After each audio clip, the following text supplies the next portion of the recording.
a esta gran familia que es la Facultad de Tecnologías en Salud, de la Fundación Universitaria de Ciencias de la Salud, en donde están enmarcados para el día de hoy para el programa de tecnología en citistología, en el cual le damos el agradecimiento a la coordinadora del evento, la doctora Lilian Torres, donde hace un gran esfuerzo para que todos tengamos un excelente instituto de ciencias básicas y así poder tener a la mano esta gran oportunidad de hoy contar. De verdad, doctora, muchísimas gracias.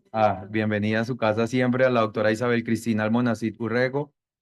Ella es médico de la Escuela Colombiana de Medicina, ahora Universidad del Bosque, me corregirá. Investigadora del grupo ETSA categoría 1 en MinCiencias, Grupo de Investigación del Laboratorio de Salud Pública de Cundinamarca. Ella es especialista en patología, con muchos años de experiencia de la Universidad Militar Nueva Granada. Tiene dos maestrías, una de la Universidad Cardenal Herrera de Valencia, España, y otra en oncología molecular en Centro de Estudios de Biosanitarios de Madrid, España, Centro Nacional de Investigaciones Oncológicas.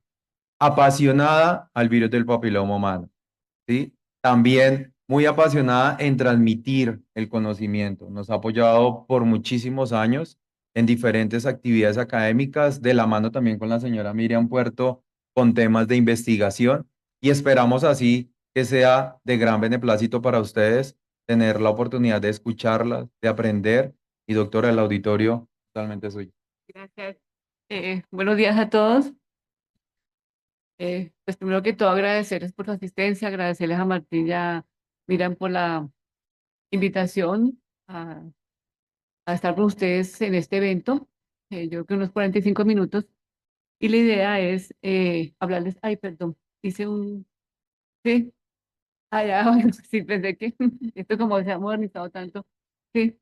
Entonces la idea es que en estos minutos quiero transmitirles algo de lo que he aprendido sobre el virus del papiloma humano. Como les dijo Martín, yo llevo aproximadamente, pues soy además de la parte de patología y la parte de oncología molecular, yo hago investigación. En este momento pertenezco a dos grupos de investigación. Uno que es el grupo EXA de la Universidad Colegio Mayor de Cundinamarca, que está categorizado como A1. Y en este momento también pertenezco al grupo de investigación del Laboratorio de Salud Pública de Cundinamarca. Desde ese laboratorio he podido, digamos, los últimos años adelantar algunas investigaciones que me han permitido avanzar un poco en el conocimiento. Entonces, creo que vamos así, ¿no? Sí. Voy a hablarles entonces sobre este virus con una charla que yo titulé Virus del papiloma humano, una mirada desde la citología hasta lo molecular. No sé si desde aquí me escuchan. ¿Sí? ¿Sí? Bueno, entonces, comenzamos. Creo que esto no funciona.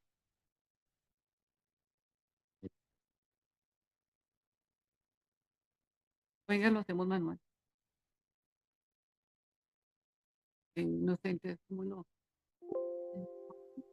Ya lo tomo. Entonces ya lo tomo. Bueno, este es el contenido. Vamos a hablar sobre las generalidades, las rutas moleculares, lo que son las pruebas de tamización, las aplicaciones y las conclusiones. Ya. Entonces, como todos ustedes saben, la infección por el virus del papiloma humano es la infección de transmisión sexual más frecuente del mundo. Es producido por un virus que yo creo que todos ustedes están familiarizados con él, que es el virus del papiloma humano. Este virus es un virus de tipo DNA. Es un virus que pertenece a la familia de los papilomaviridae, y a su vez este virus va a tener varios, digamos, géneros. Va a tener 5 géneros. Tenemos el género, el alfa papillomavirus, el beta papillomavirus, el gamma, el mu y el nu. Todos ellos se caracterizan porque van a producir lesiones en piel, pero únicamente los que pertenecen a la familia alfa papillomavirus van a producir lesiones tanto en piel como en mucosas. Entonces, por esa razón, es el único grupo que realmente nosotros consideramos que son oncogénicos. ¿Qué quiere decir? Que en el momento que se me integran a la célula huésped van a producir cáncer. Dentro de este grupo también acuérdense que vamos a tener dos grandes grupos, genotipos que son los de bajo riesgo y los de alto riesgo. Estos virus no son exclusivos del humano.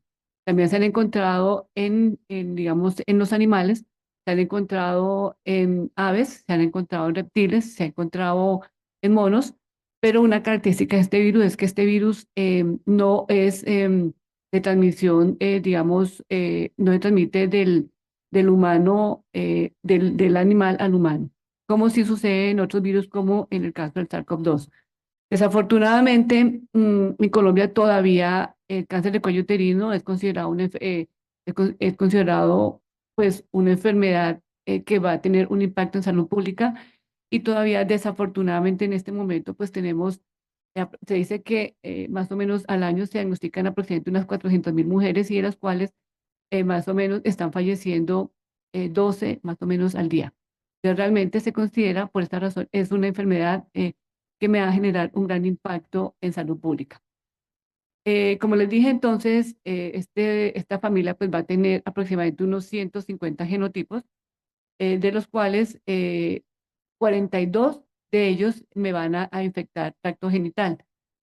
Entonces, los de alto riesgo más frecuentes, que son los que están asociados al cáncer, pues van a ser a nivel mundial el 16, el 18. Tenemos otros como el 31, el 33, el 45, 52, 58, y tenemos otros con los de bajo riesgo, que se supone, pues obviamente que no me van a producir cáncer en tracto genital, porque en otros sitios sí se ha visto que es el factor causal de algunos cánceres, y que en genitales van a producir entonces las verrugas virales.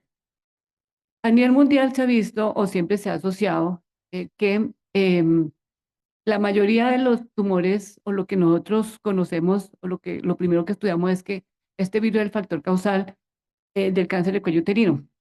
Pero en mujeres se ha visto que también va a producir otros cánceres, digamos, regionales, como el cáncer anal, el cáncer de vagina, el cáncer de vulva, y últimamente se ha visto un aumento de incidencia en todo lo que es carcinoma, digamos, de orofaringio. O sea, todo lo referente a lo que es amígdala. Se dice que todos los tumores de amígdala posterior son asociados al virus, todos los de cuerdas vocales, laringe, faringe. Y esta situación también la vemos en hombres. En hombres, no solamente este virus se ha asociado a cáncer de pene, a cáncer de ano, sino también a cáncer orofaringe. Ustedes ven la figurita, ven que entonces como en hombres el mayor porcentaje se va a encontrar en este tipo de lesiones. Pero también los diferentes estudios y las diferentes investigaciones, se ha visto que el virus está asociado a otro tipo de cánceres. Este artículo fue un estudio que se hizo en niños, y se vio que la mayoría de las lesiones de cavidad oral, o sea, papilomas en niños, están asociados al virus del VPH.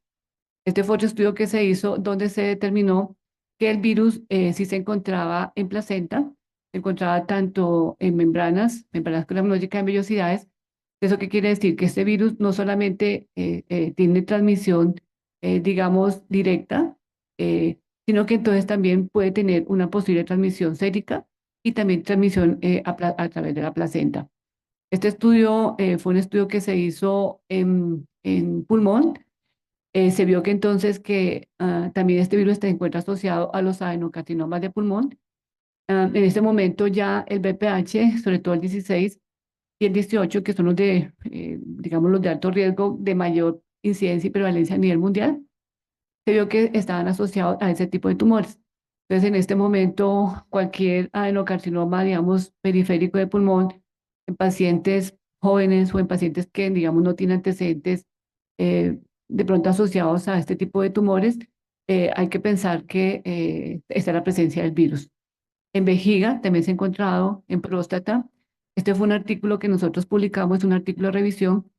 Lo que se hizo fue revisar en toda la literatura mundial lo que se había escrito respecto a la asociación del virus con los cánceres del tracto digestivo. Este artículo nosotros, ustedes lo pueden consultar, pueden unir, métanse en mi Google académico, colocan mi nombre, ahí están todos los artículos, los descargan. Vimos que entonces este virus se encontraba en todos los cánceres del tracto digestivo, desde el esófago hasta el ano. Y en esófago, una cosa importante y curiosa es que los virus que me están produciendo el carcinoma escamocelular de esófago no son los VPH de alto riesgo, sino los de bajo. Se encontró el 16, el 6 y el 11. Y este artículo es un estudio, está asociado a un grupo de investigación de una persona que es venezolana. Ella se ha dedicado pues bastante de su vida profesional también al estudio de este virus, pero lo ha encontrado asociado a los carcinomas de glándula mamaria. Se ha encontrado asociado a los cánceres ductales luminal A, ya que son realmente son cánceres, entre comillas, de bajo, digamos, de bajo riesgo, que se presentan en mujeres. Entonces, como ustedes ven, el virus no solamente lo vamos a encontrar en lo que tradicionalmente nosotros conocíamos, cáncer de cuello uterino, de pronto pene, de pronto ano, ¿sí? Sino lo encontramos en muchos otros cánceres. Entonces, por esa razón se ha postulado la posibilidad de que el virus no solamente tenga una transmisión directa, o sea, por contacto sexual, sino directo, o sea, contacto, o sea, transmisión por vía sexo vaginal, sexo genital o sexo oral, sino que también es una transmisión de tipo sérica. Entonces, hay muchos estudios entonces que ya lo están demostrando de que posiblemente esta hipótesis es cierta y por esa razón encontramos asociado en tumores tan distantes como el pulmón y como el seno. Ya hablando entonces de las rutas moleculares, pues como les dije, es un virus de tipo DNA, tiene aproximadamente un peso molecular, está conformado aproximadamente de 5.000 a 8.000 pares de bases y se caracteriza porque es un virus de esta forma, o sea, redondo, ¿sí? Él no tiene una cápside, pero no tiene envoltura. Una característica de este virus, de los virus, vamos a hablar de los de alto riesgo, es que en el momento que él se integra, me va a producir la lesión, me va a producir los cambios displásicos. ¿Cómo lo hace? Lo hace a través entonces de sus oncoproteínas, tanto de expresión temprana como la tardía. La expresión temprana, los de expresión temprana, pues los más importantes pues van a ser L6, L5, ¿sí? Vamos a tener también E7, vamos a tener E2, y ellos lo que hacen es, pues básicamente, se meten dentro del ciclo celular y van a comenzar a comandarlo. Acuérdense que el ciclo celular es el proceso mediante el cual una célula hija va a dar origen, o sea, una célula madre va a dar origen a dos células hijas que son genéticamente y molecularmente idénticas. Acuérdense que esto lo hace, pues, el ciclo celular va a tener varias etapas. Aquí están en la gráfica. Vamos a tener entonces la etapa G0, la etapa G1, la etapa S, la etapa G2, la etapa M. Y la finalidad entonces es que la célula pueda avanzar o pueda pararse dependiendo de lo que molecularmente esté la célula. Eso quiere decir que, por ejemplo, si la célula, por ejemplo, tiene una mutación por algún motivo, bien sea adquirida o bien sea heredada, si la célula viene dañada, entonces se me para el ciclo celular ¿para qué? Para que entonces se me repare esa célula, se me repare el DNA. Y en el caso, digamos, de que no se me repare el DNA, entonces la célula se va a eliminar por apoptosis. Entonces, eso se hace a través de lo que nosotros llamamos unos genes supresores y unos oncogenes. Los genes supresores más importantes del ciclo celular son el P53 y el retinoblastoma. El P53 se considera el guardián del genoma humano. ¿Por qué razón? Porque él me va a hacer todas estas funciones. Para ciclo celular, repara, y si no repara, si no puede reparar, entonces me elimina esa célula que está dañada. Y el retinoblastoma también va a tener la misma función, eso es un freno. El retinoblastoma lo que hace es que normalmente el retinoblastoma se encuentra unido al factor de transcripción al E2F1. Al encontrarse unido al factor de transcripción, entonces impide que el factor de transcripción, como está unido, se entre, digamos, entre al núcleo y venga entonces ya se transcriba y venga entonces el proceso de replicación. Entonces, ¿qué pasa? ¿Qué pasa con este virus? Él me va a eliminar estos dos grandes frenos, dos grandes supresores. A través de E6, E6 se me une al P53. Al unirse o sea, me lo ubiquitiniza totalmente, o sea, me lo une, se une y me lo elimina, o sea, lo elimina por un proceso de ubiquitinización. Al eliminarlo, pues obviamente la célula va a quedar a merced del virus, ¿sí? Y fuera de eso, lo mismo pasa con retinoblastoma. Retinoblastoma, entonces, L7 se me une entonces a retinoblastoma. Al unirse a retinoblastoma, entonces, ¿qué va a pasar? Me separa, digamos, ese factor de transcripción. Al separarme el factor de transcripción, ese factor me va a quedar totalmente libre y entonces se me mete al núcleo y comienza entonces el proceso de replicación. ¿Esto qué me va a generar? Me va a generar entonces, me origina células inmortales, indiferenciadas, que es la característica de la célula tumoral. Además, nosotros vamos a tener otras ayuditas, que son los complejos ciclina-quinasas. ¿Qué es el complejo ciclina-quinasa? Ellos lo que hacen es acelerar. Entonces, como ustedes saben, entonces, viendo esto, ustedes ven que realmente es un virus, el VPH, es un virus oncogénico. ¿Por qué? Porque el momento que el virus se me integra en la célula, se me integra el DNA en la célula huésped, realmente me va a producir los cambios displásicos. Esto es más o menos lo que pasa a nivel, digamos, molecular, pero esto nosotros también lo vemos reflejado en la histología.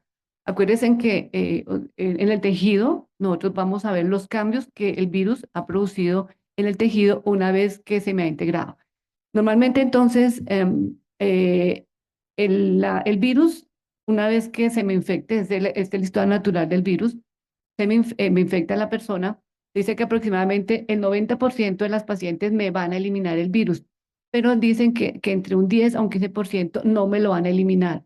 A no eliminármelo, entonces las pacientes se me hacen persistentes. Entonces, esa persistencia eh, va a estar más o menos, se ha descrito hasta un lapso de 30 años.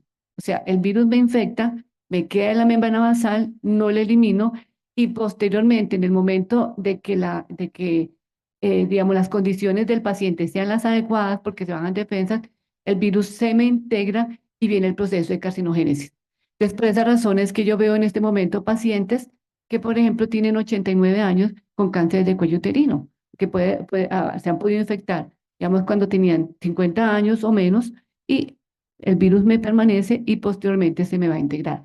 Se dice que una vez se me integre el DNA del virus al DNA de la célula huésped, hay un promedio de más o menos de 12 semanas para que entonces todo el espesor del epitelio se torne displásico. Realmente ustedes ven que el proceso es bastante rápido, digamos, una vez integrado, pero digamos, el proceso de enfermedad es bastante lento. A pesar de eso, ¿qué se dice? Se dice que realmente el cáncer de cuello uterino es un evento, pues bastante, digamos, no es frecuente, porque el total de las personas que se infectan, únicamente ni siquiera el 1%, el 0,8% van a desarrollar cáncer. Y fuera de eso, ¿qué tenemos acá? Tenemos una enfermedad que me va a dar un tiempo de espera muy largo, ¿sí? En el cual a nivel mundial y a nivel, o sea, vamos a tener una prevención primaria, secundaria y terciaria. La prevención primaria está dado por las vacunas, la secundaria está dada por las pruebas de tamización y la terciaria pues es ya todo el manejo que se hace en el paciente una vez que se ha diagnosticado. Entonces es una enfermedad que realmente me da tiempo para manejar la paciente. Esto, como les dije entonces, histológicamente yo lo voy a ver entonces una vez se me integra, entonces voy a ver entonces cómo la lesión va avanzando, digamos, va cogiendo todo el espesor del epitelio y a medida que aumenta, digamos, el porcentaje de que de los cambios citológicos en el epitelio, pues yo lo voy a graduar como una displasia, un sin 1, un sin 2, un sin 3. Molecularmente yo también cómo lo voy a ver no solamente, o sea, estas oncogenes no solamente me van a actuar directamente sobre los genes supresores, también me van a activar vías oncogénicas. Entonces se ha visto que, por ejemplo, el E6, él lo que hace es que me va a activar vías, digamos, moleculares que me permiten este proceso. Me activan vías como, por ejemplo, la vía de PI3K quinasa, en el cual tenemos mTOR, que son pues vías altamente proliferativas. Me activa otras vías muy agresivas, como por ejemplo CEMIC. O sea que realmente no solamente por ese lado, digamos, no solamente por los oncogenes, de los genes de expresión temprana, ellos van a ser oncogénicos, sino también porque me activan estas vías. Además, se ha visto que también me activa otras rutas, como por ejemplo la parte de inflamación. Acuérdense que el cáncer es una enfermedad molecular que para que me produzca pues existen muchas rutas que me permiten entonces que estos cambios citológicos puedan suceder. Lo mismo sucede con el E7. El E7 no solamente me va a actuar directamente sobre el retinoblastoma, sino que me va a actuar sobre las rutas moleculares. Las rutas moleculares que son como las vías que tiene normalmente nosotros para que, digamos, de un óvulo y un espermatozoide se origine un ser humano completo, vamos a tener una serie de vías que me permiten entonces que este proceso se haga. El momento que la persona nace, estas vías se me silencian y me quedan algunas otras vías y es lo que permite entonces tener un individuo sano. Qué hace el cáncer?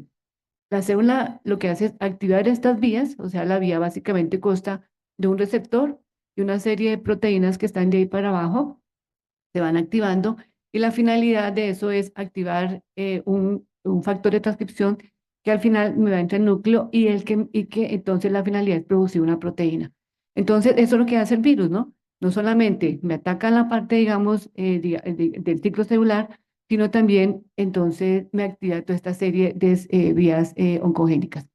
Entonces, por todo lo que les he dicho hasta el momento, vemos que el cáncer de cuello uterino realmente es una enfermedad molecular. Tenemos que entender el virus, ¿sí? Para poder interpretar, ¿sí? Y una vez, si nosotros tenemos esto, podemos entonces realmente ayudar a las pacientes, ¿sí? Y podríamos entonces disminuir esa alta incidencia y prevalencia de cáncer de cuello de uterino que nosotros tenemos en nuestro país. Para eso nosotros tenemos lo que son las pruebas de tamización. ¿Qué son las pruebas de tamización? Son aquellas pruebas que nosotros utilizamos a nivel poblacional para detectar aquellas personas que están en riesgo de desarrollar una enfermedad. Ellos no me dan diagnóstico, sino que me dicen, usted está en riesgo de desarrollar, usted tiene tal, digamos, un ascus o tiene una lesión de bajo grado, o tiene cualquier otra, que, digamos, la hace usted susceptible de que la enfermedad progrese y me desarrolle una lesión de tipo neoplásica. A nivel mundial nosotros tenemos dos pruebas de tamización, que son la citología del cuello uterino y la prueba molecular. La citología del cuello uterino todos ustedes saben qué es porque ustedes lo están aprendiendo y están entrenándose en este proceso. Es la prueba por medio del cual yo, a través de la espátula y del citocepillo cervical, si yo utilizo la convencional o a través de la muestra que yo tomo para la citología líquida, veo o visualizar los cambios que el virus ha hecho en la célula. Entonces, ¿qué les estoy diciendo?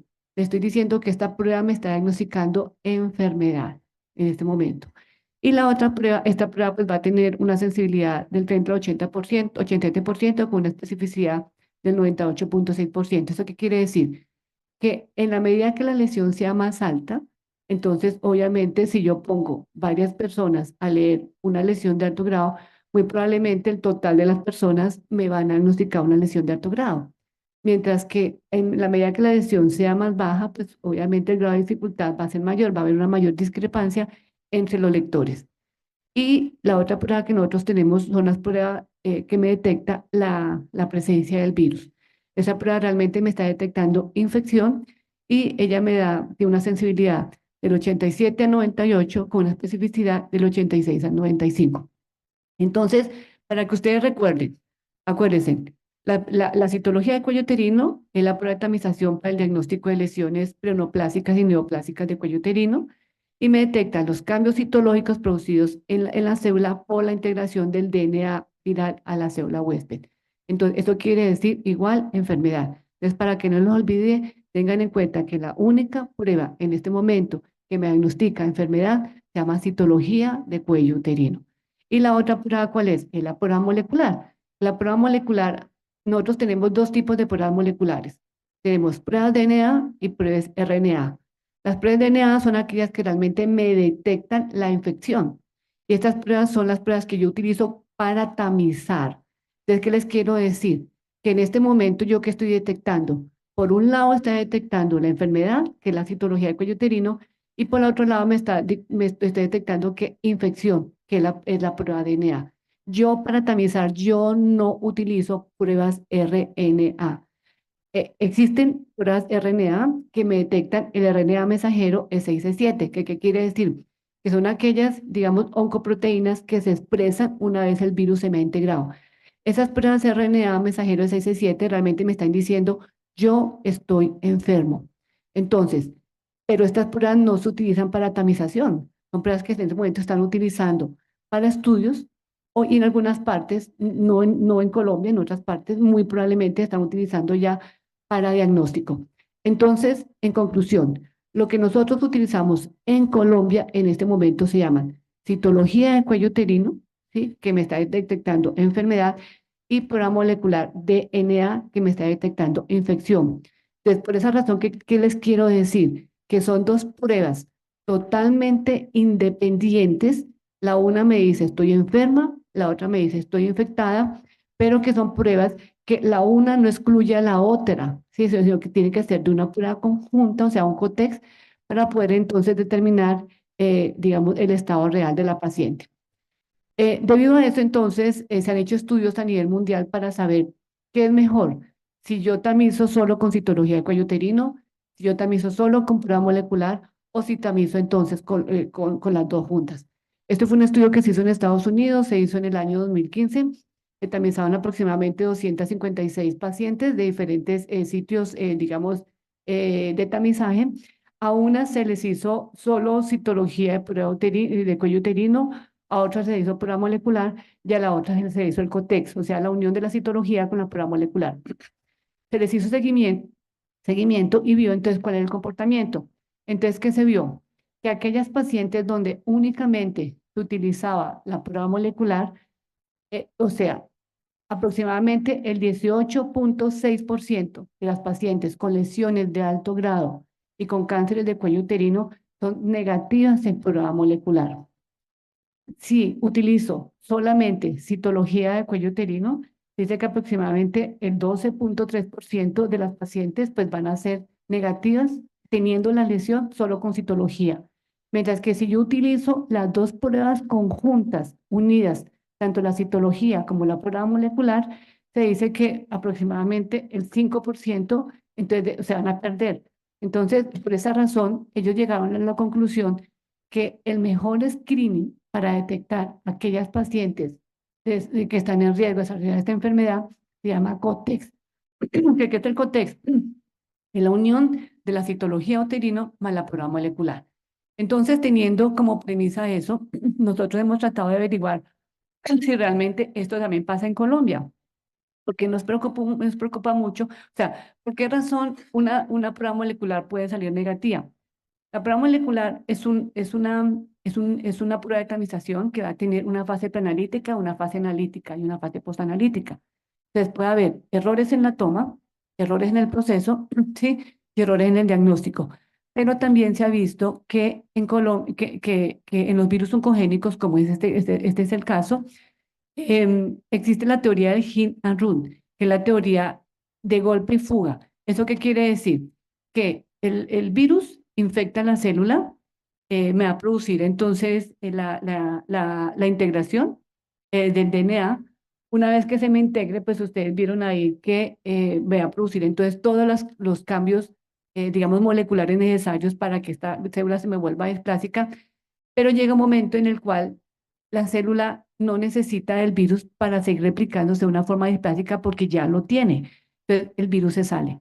Después también se cree que por esa razón hasta el 20% de las lesiones de alto grado y cáncer de cuello uterino son negativas en prueba molecular.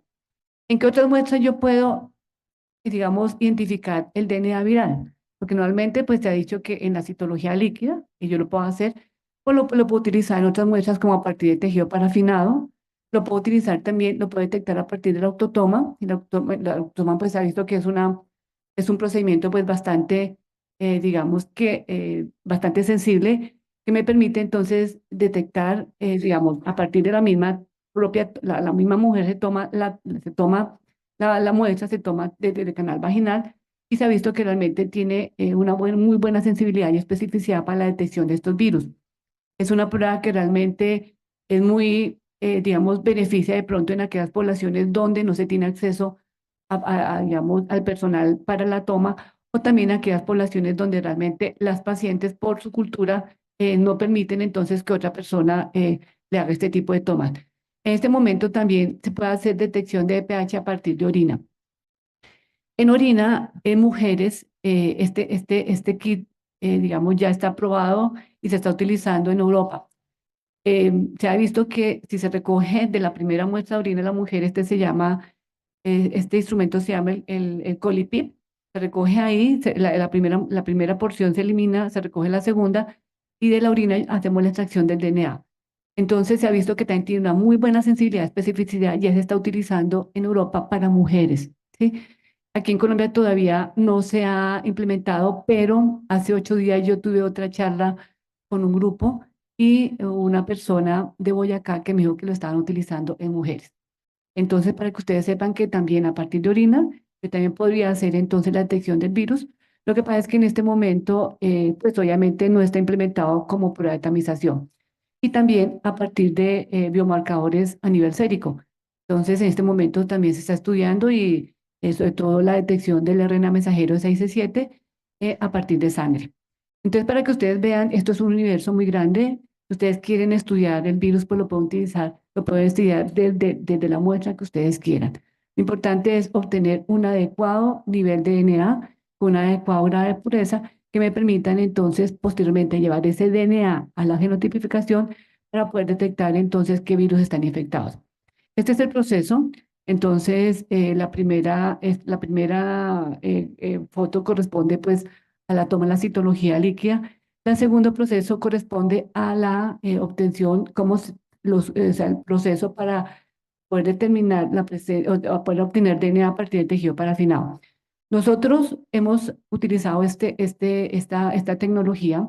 Me parece que, digamos, el tejido parafinado es una muestra bastante agradecida, a pesar de que la literatura mundial nos dice que el DNA del tejido parafinado es difícil digamos, de obtener, que es una muestra que está contaminada, que está fraccionado. Nosotros hemos tenido muy buenas experiencias y realmente, pues, con lo que se ha trabajado, yo creo que podemos ya comenzar a escribir también desde el punto molecular, porque hay que cambiar los criterios, porque los criterios que utiliza son grado de pureza, grado o sea, de contaminación, pero de otras muestras.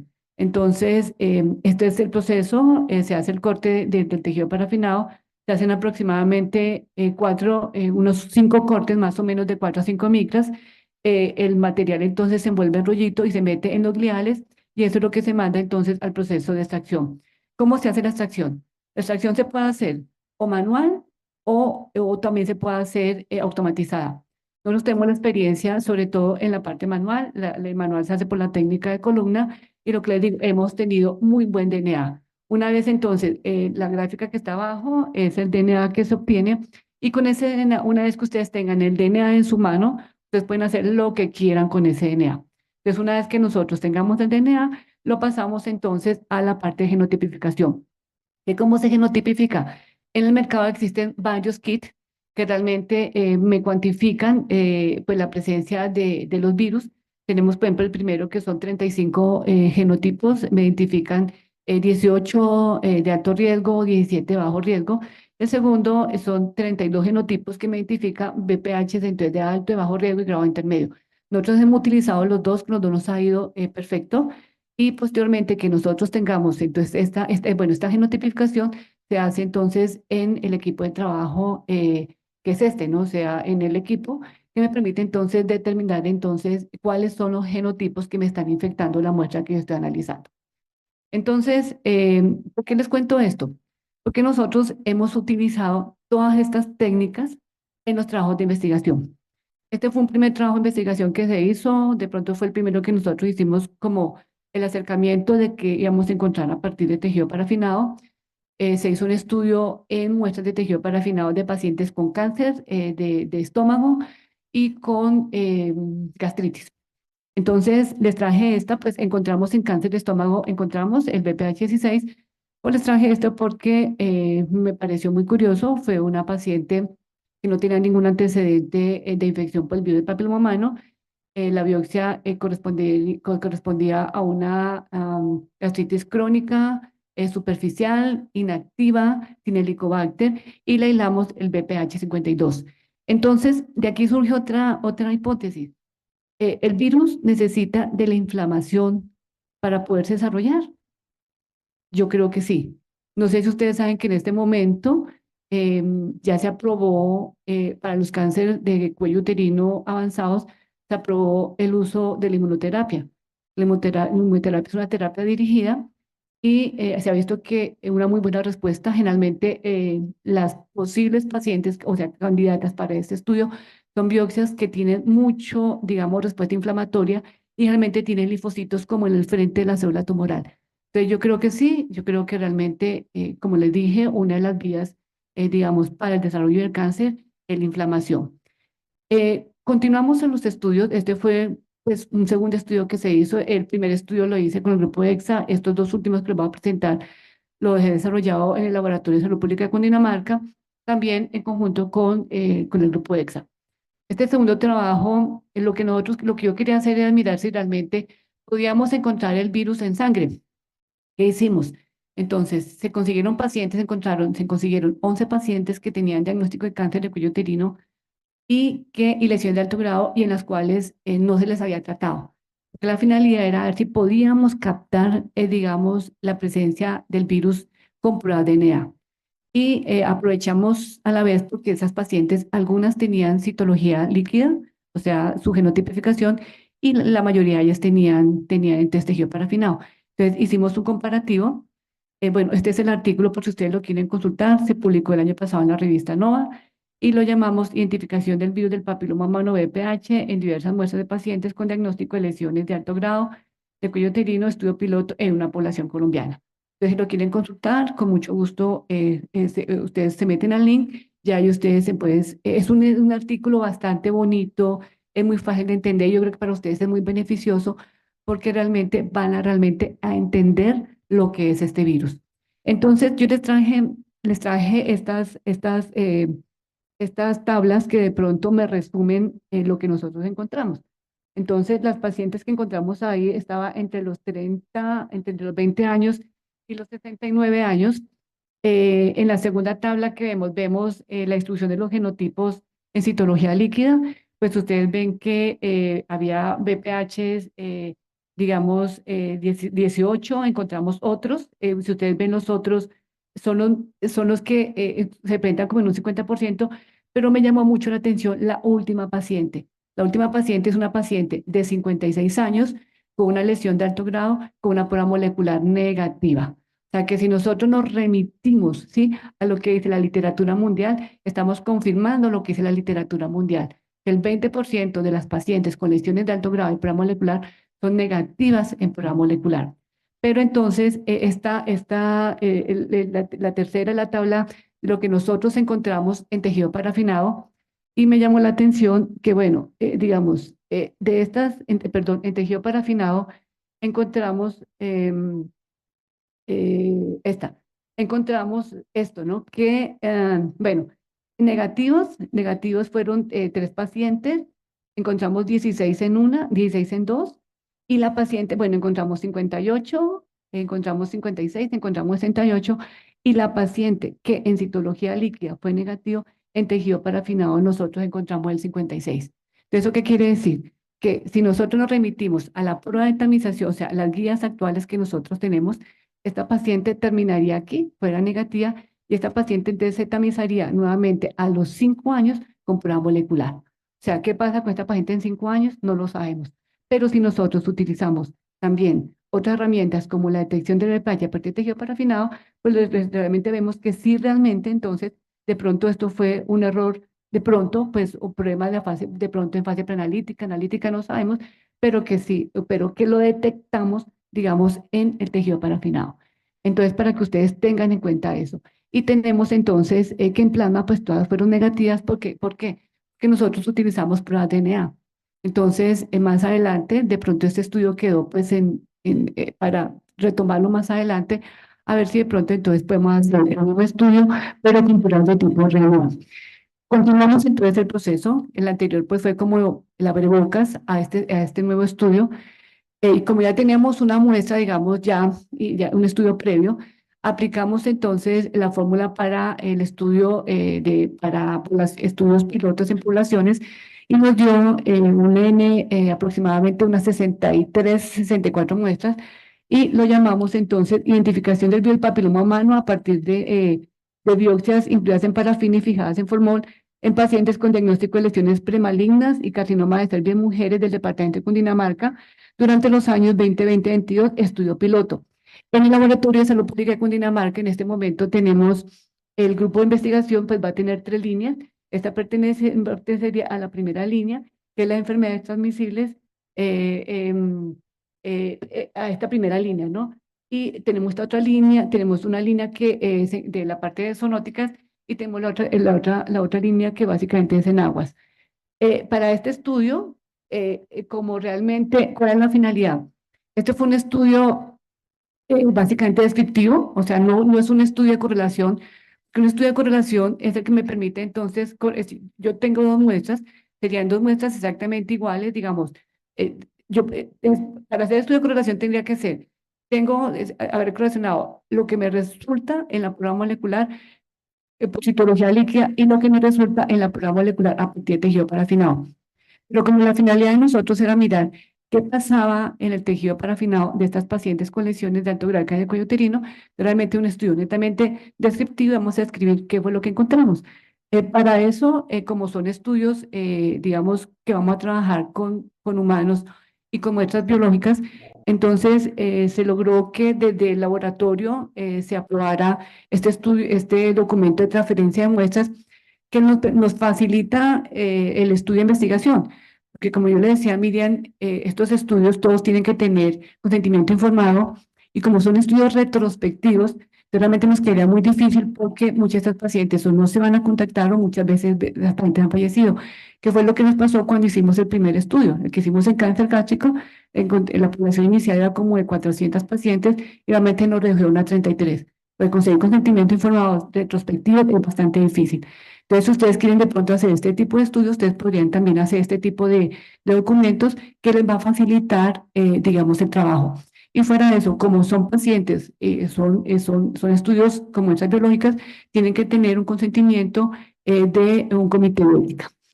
¿Qué encontramos? Entonces, del total de las muestras que fueron aptas, o sea, que obtuvo buen DNA, o sea, la muestra inicial fue de 63, se me redujo a 56 porque eso fue lo que me recibió el laboratorio que nos estaba colaborando. Esas muestras a la vez, entonces aproximadamente de ellas, como aproximadamente unas 5 no se pudieron amplificar, pero aproximadamente como el 90% del total de las muestras del tejido parafinado se amplificaron. ¿Qué quiere decir? Que realmente, a pesar de que nosotros lo hicimos con técnica manual, obtuvimos un muy buen DNA, un DNA, digamos, de óptima calidad para poderlo trabajar. ¿Qué encontramos?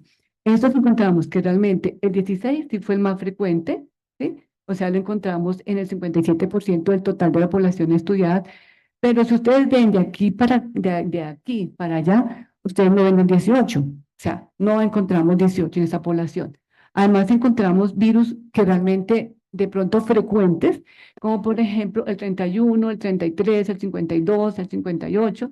Pero encontramos otros genotipos que no son frecuentes, como por ejemplo el 35, el 51, 53, 59, 66, 73, 82. ¿Qué quiere decir estos rojitos? Que estos virus ni siquiera están en la vacuna nonavalente. Además, entonces tenemos estos otros, fueron estos otras pacientes que realmente fueron otros genotipos. O sea, la paciente está infectada, pero no se pudo determinar qué genotipo era porque realmente el kit no lo tenía. Entonces, ¿qué quiere decir? Que realmente nosotros no podemos comer enteros, ¿sí? O sea, nosotros no podemos ser ciegos. Y más ustedes desde el área, digamos, de la salud, las cosas siempre hay que preguntarse, ¿será que es cierto? ¿Será que realmente en Colombia pasa lo mismo? ¿Será que realmente, o sea, qué es lo que realmente está pasando? ¿Será que el virus, o sea, cerramos los ojos y decimos, sí, señor, sí, sí, en Colombia pasa lo mismo que lo que pasa, lo que han estudiado a nivel mundial? Entonces esos resultados los podemos aplicar a la población colombiana. Entonces, como ustedes ven, realmente estamos encontrando otras cosas totalmente diferentes. Les quise traer estos casos porque son casos pues bastante, digamos, ilustrativos. Son pacientes, este primer caso es una paciente con un tumor nasofaringio, corresponde, no les traje la histología, pero les traje, digamos, aquí fue P53, este fue P16. Acuérdense que nosotros también podemos desde la patología determinar indirectamente la integración del virus a través del estudio de inmunohistoquímica.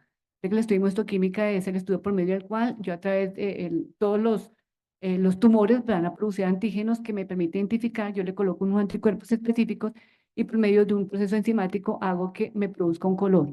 Entonces, si el tumor tiene, digamos, lo que yo, digamos, si yo, por ejemplo, utilizo un marcador epitelial y ese tumor, ese epitelial, me lo va a expresar. digamos, esa relación antígeno-anticuerpo se me va a expresar o en la membrana, o en el citoplasma, o en el núcleo.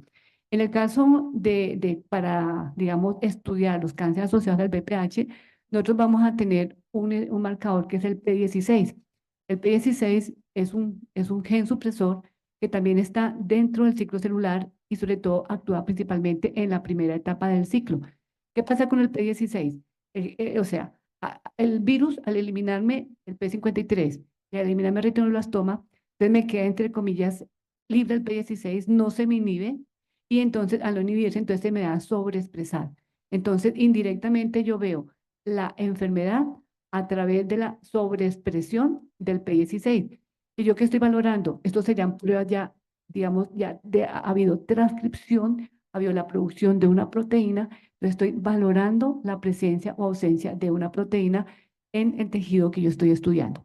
Entonces, el primero me corresponde digamos, al tejido y al P53. Yo no lo estoy en histología, pero es un tumor es un tumor epitelial, es un tumor que realmente no marcó con todos los marcadores, digamos, que nosotros utilizamos, pero entonces me llamó la atención, entonces por eso le hice P16 y K67. El P16 se expresó de una forma fuerte y difusa, que es la forma de interpretar. El P16 se me expresa tanto en citoplasma como en núcleo. Y cuando yo lo veo en una biopsia, generalmente para poder decir si el virus está integrado, tiene que ser una expresión fuerte y difusa en bloque, no solamente aislado, porque generalmente cuando yo lo veo aislado, generalmente me hace pensar que puede ser una infección por un VPH de bajo riesgo. Y este es el KI67, generalmente lo que me está indicando un índice de proliferación celular, me está indicando cuántas veces se me está reproduciendo, digamos, la célula en ese momento. Le hicimos la extracción del tejido, de DNA a partir de tejido parafinado, porque aproveché que estábamos haciendo los estudios, lo llevamos, le corrimos, y efectivamente esta paciente le encontramos el P16 en un tumor nasofaríngeo. ¿Cómo llegó el virus ahí? Pues muy probablemente es de transmisión sérica. Y tengo este otro que es un caso pues bastante triste y lamentable. Es una niña de 17 años, que la niña entonces, durante la pandemia, ella pues tenía una úlcera en la lengua. La niña entonces, debido a esto, pues yo creo que se limitó la consulta. Posteriormente, entonces la niña asistió a consulta, se vio la úlcera, se le tomó la biopsia y en la biopsia efectivamente que vemos esto. Vemos esto que es, este es un carcinoma escamocelular bien diferenciado, ¿sí? Entonces, ¿qué es un carcinoma escamocelular en una niña de 17 años? Una niña que obviamente no ha fumado, no ha tomado, que seguramente pues son los mayores factores de riesgo para el desarrollo de estas lesiones en lengua. Pues yo pensé que de pronto dije, no, esta niña va a tener un PPH porque no hay otra explicación. También le tomé la muestra de tejido, le hicimos la extracción de DNA, lo llamamos a genotipificación también, pero inicialmente nosotros les hicimos la inmunohistoquímica. Aquí tenemos el P1053, aquí tenemos el P16. El P16, pues realmente que nos mostró fue una expresión muy débil focal. Yo dije, puede ser un BPH de bajo riesgo. Yo pensé que realmente íbamos a estar ante un BPH de bajo riesgo. Lo llevamos digamos, al proceso de genotipificación y encontramos un BPH16. Entonces, al entregar ese reporte, pues realmente, pues obviamente vino toda la parte del estudio, digamos, epidemiológico de la niña. Pues se vio que la niña, ella decía que ya no había tenido relaciones genitales, pero que sí había tenido, pues obviamente, relaciones, y lo describía como besos bastante profundos con su novio. Entonces, obviamente, pues obviamente uno dice, pues fue contaminación oral. ¿Sí? Y desafortunadamente la niña falleció. Al hacer entonces que se le hizo la miglosectomía, posteriormente los posoperatorios de esta cirugía son bastante complejas y la niña desafortunadamente falleció. Entonces ustedes ven realmente el virus lo encontramos a cualquier edad, en cualquier sitio, ¿sí? Que nosotros lo buscamos, lo vamos a encontrar. Entonces, ya para concluir, bueno, estas son las recomendaciones basadas en el riesgo, no en resultados. ¿Eso qué quiere decir? Que para poder uno estudiar una paciente, digamos, de un posible asociado, digamos, a un BPH, ustedes lo vieron, no solamente nos tenemos que limitar a un solo examen, tenemos que utilizar todos los exámenes que en este momento están disponibles en el medio para poder hacer un análisis adecuado. Entonces, si ustedes quieren, también pueden entonces consultar este artículo, donde realmente eso es lo que me está diciendo, ¿no? La utilidad de las pruebas de alta especificidad para detectar, digamos, las lesiones de alto grado. O sea, básicamente eso es lo que dice. Son las guías basadas en el riesgo, fueron publicadas en el año 2019. Y ya para concluir, yo quería que les escribí estas, digamos, estas frases que fueron escritas para el artículo que yo publiqué. Sí, entonces, el establecimiento del vínculo causal entre el BPH y el cáncer de cuello uterino, junto con la comprensión de la epidemiología y el estado natural de la infección por BPH, ha dado lugar a un nuevo modelo para la carcinogénesis de cuello uterino, adquisición del BPH, persistencia del BPH frente a eliminación, progresión a precáncer e invasión. Debido al anterior, perdón, se hace indispensable, sí, debido al anterior, se hace indispensable implementar todas las herramientas diagnósticas actualmente disponibles que permitan el enfoque basado en el riesgo, ¿sí? Donde se aborda la necesidad de la simplicidad y la estabilidad de las pautas clínicas paralelamente con los continuos avances tecnológicos en los métodos de detección de infección viral y enfermedad. Entonces, es lo que lo quiere decir. O sea, ustedes no pueden comer entero, no pueden comer entero. ¿Sí me entienden? Entonces, realmente, si ustedes quieren investigar, tienen que tener una mente amplia. Si ustedes no la tienen, no lo pueden hacer. Y este es un primer artículo, acuérdense que yo escribí, que es durmiendo con el enemigo, que es lo que yo les quiero decir. Ojo, estamos todos durmiendo con el enemigo. Todos nosotros estamos expuestos al virus. Ustedes se dieron cuenta que no solamente es cáncer de cuello uterino. Mire, nosotros lo hemos encontrado en conjuntivas y para los que no sabían, o sea, muchas lesiones nasales, pólipos nasales y todo eso, hemos encontrado también el virus. Y acuérdense, el amor se va, pero el BPH se queda. Palabras de mi profesor de microbiología para nunca olvidar.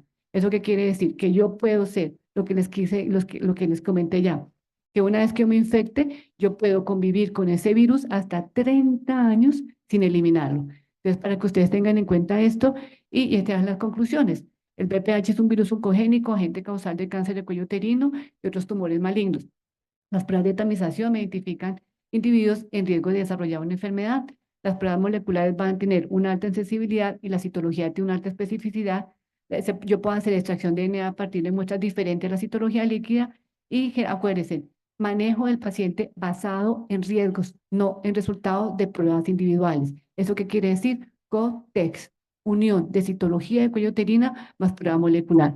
Y para terminar, esta es una frase de Einstein: la mente es como un paracaídas, solo funciona si la tenemos abierta.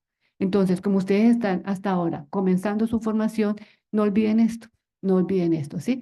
Entonces, pueden estudiar, dedicarse a lo que ustedes quieran, pero siempre hay que tener una mente abierta para poder entonces avanzar, digamos, digamos, en todo este proceso de producción de conocimiento.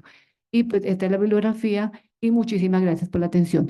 No sé si tengan preguntas, dudas o interrogantes al respecto.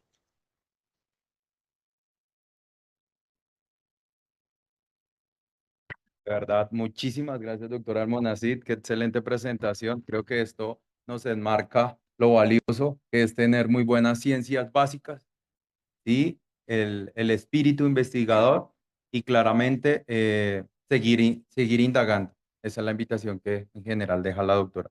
Doctora, diferentes saludos. Está el doctor Jairo Díaz, está la doctora Eliana Fuentes, está la doctora Liliana Moreno, que está pendiente en la conferencia del doctor también. Zaida Calvache, citohistotecnóloga que se encuentra allá en Popayán y demás egresados, tanto de patología como de citohistología. Tenemos alrededor de 32 participantes que están en línea y pues claramente los estudiantes que se encuentran acá con nosotros. Un gran marco, pues quiero hacer un paneo. No sé si audiovisuales me autoriza, puedo mover un poquitico la cámara, por favor. Es algo interesante pues verlo nosotros como profes, ¿no? También yo creo que el doctor Mosquera y la doctora Almonacid no habíamos tenido tanto número de estudiantes de manera histórica, ¿sí? Es algo muy valioso que queremos resaltar y pues de esa manera darles espacio a ustedes por si tienen alguna inquietud que me gustaría acá pues poderlos de leer. Ana María Rodríguez, gracias, que un placer haberla escuchado. también la doctora Liliana Moreno. De verdad, a Excelente. todos, muchas gracias Con por la gusto. atención y así todo eso que nos transmitió. ¿Alguna duda? Por favor, alza la mano. Vale, entonces.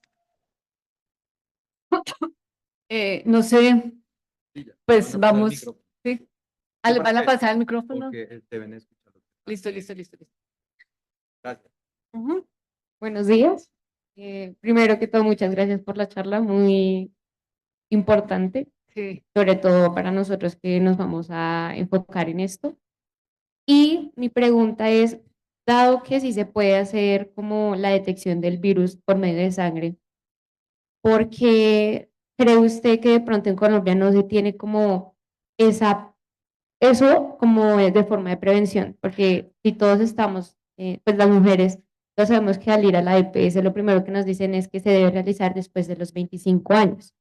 ¿Por qué a partir de los 25 años y no antes para detectar si hay presencia de virus y en dado caso de que esté catalogado en uno de los de alto riesgo, tipo 16, 18, sobre todo el 16 que vemos que es el más común, ¿por qué no se toma esa precaución? Mire, yo no mostré a ustedes la historia natural de la enfermedad, ¿sí? Entonces, se dice que aproximadamente un 90% de los pacientes me van a eliminar el riesgo.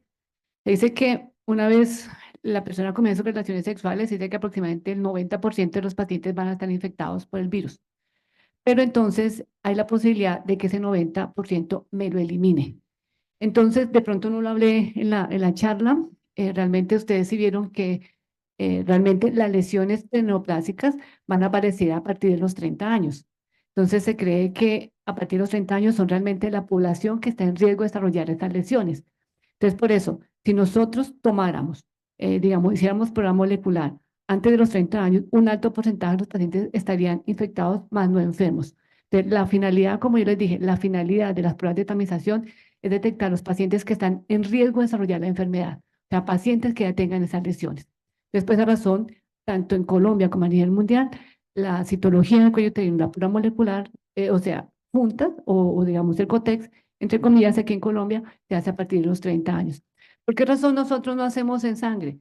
Porque nosotros estamos súper atrasados en la parte molecular, ¿sí? O sea, realmente con respecto a otros países, pues yo hice las dos maestrías en España, lo que yo le estaba comentando a Miriam, yo veo un atraso aproximadamente de 20 años con respecto a otros países. Entonces son muy costosas. Si ustedes ven, inclusive en muchos sitios del país, ni siquiera se hacen pruebas DNA para tamización. Entonces, en este momento, ¿qué tenemos? Tenemos la citología, realmente, pues que está difundida en todo el país, y tenemos la prueba molecular en algunos departamentos, no en todos no en todos los departamentos. Entonces, ¿qué es mi o sea, cuál es, digamos, el consejo que yo les doy que de pronto a ustedes se lleven digamos, para sus casas?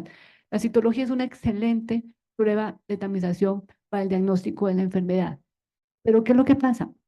Que como el virus, digamos, me puede durar ese tiempo, digamos, el tiempo, digamos, todo el tiempo para integrarse, hay que hacerlo de forma repetitiva. Entonces, al hacerlo de forma repetitiva, el tamizaje con citología de cuello uterino, digamos, el primer año, el segundo año, el tercer año, entonces yo logro que por lo menos captar, digamos, de una forma más rápida a aquellas pacientes que están enfermas. Entonces, ¿cuál es digamos, digamos, el consejo que yo les doy? Ustedes están haciendo una formación para ser citólogas. Hagamos la citología con excelentes criterios de calidad. No solamente la toma, porque ustedes también van a salir a toma. Entonces, tenemos que hacer una toma excelente. ¿Por qué razón? Porque el 50% del éxito de una citología es la toma. Y fuera de eso, pues tenemos que hacer tanto en el proceso, un proceso de excelente calidad, al igual que el diagnóstico.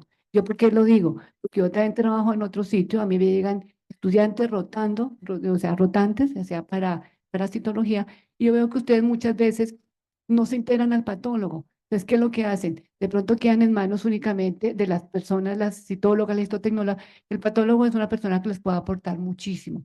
Entonces, mientras ustedes estén formando, por favor, háganlo con excelentes criterios de calidad. Aprendan muy bien, o sea, lo que es el diagnóstico de esto, porque realmente del diagnóstico depende obviamente la de una paciente. ¿Por qué le digo eso? Porque yo he tenido casos, por ejemplo, que me han llegado biopsias, con lesiones de alto grado, con una citología negativa. Voy y reviso a ver qué fue lo que pasó, cómo hace una lesión de alto grado con una citología negativa, reviso la citología, resulta que la citóloga la leyó como negativa teniendo un cáncer. ¿Sí me entiende? Entonces, lo que yo digo, el problema puede sonar chistoso, el problema no es de flecha, es de indio. ¿Sí me entiendes? El problema no es la prueba de tamización como tal, el problema es las personas que la están haciendo. ¿Sí? Entonces, eso es más o menos lo que le quiero decir. No sé si hay otra pregunta. Doctora, saludos desde Riobamba, Ecuador, de la Universidad Nacional de Chimborazo. Le damos el saludo a Iván Peñafiel, también a la citohistotecnóloga del laboratorio de Arauquita, Arauca, a Gladys. Y acá hay una pregunta, Sandra Torres. Ella pregunta, una persona con citología con lesión de bajo grado por BPH y ADN negativo, ¿qué se piensa en ese caso? Ellos cerraron. Si la persona tiene una citología positiva, ¿sí? Sí. Una citología, bueno, si tiene una citología positiva, digamos una lesión de bajo grado, y tiene una prueba molecular negativa, entonces, ¿qué quiere decir lo que le estoy mostrando? ¿Sí? O sea, que muy probablemente entonces, o sea, la paciente, si la citología está bien leída, ¿sí? ¿Qué quiere decir? Que la persona está enferma, tiene la enfermedad. Y si la prueba molecular sale negativa, ¿qué quiere decir? Que obviamente pues hay un error en la prueba, o sea, bien sea por error en la fase preanalítica, analítica, panalítica, o podemos estar, mira, ¿qué otra situación? Vea, yo tengo un caso de una paciente que a veces lo muestro, una paciente que la citología fue una lesión de un carcinoma. La prueba molecular se repitió 2 veces, fue negativa y la colposcopia fue negativa. Entonces, al hacer eso, ¿qué pasa? Tenemos que hacer un conodiagnóstico. Al hacer el conodiagnóstico, ¿qué fue lo que pasó? La lesión estaba alta. Entonces, ¿qué eso qué quiere decir? Que el único instrumento, ¿sí?, que me coge toda la longitud del canal endocervical se llama citocepillo endocervical. ¿Por qué razón? Porque el virus en el canal endocervical digamos, no se me integra de la misma manera que en la zona de transformación. En canal endocervical se me integra de una forma saltatoria, o sea, aquí abajo, después arriba, después arriba. Entonces, el único instrumento que me coge totalmente todo, se llama citocepillo endocervical. Entonces, vuelvo y juego. Tengo que tener el conjunto de todas las muestras y tener muy claro lo que es esto para poder dar el manejo al paciente. Aquí puede ser, la paciente está enferma, una vez que está enferma, mire, el 80% de las lesiones de bajo grado van a estar coinfectadas con BPH de alto riesgo. ¿Qué hacen en otros países? Desde lesiones de bajo grado para arriba, a la paciente se le manda vaginoscopia y anoscopia. Aquí en Colombia no lo hacemos. Entonces, moraleja, si la citología está bien leída, tengo que creerles la citología. Entonces, la paciente tiene que entrar al proceso de manejo y de diagnóstico. Muchísimas gracias. Nuevamente un aplauso para la doctora Isabel Cristina. Gracias por compartir este conocimiento. Bueno.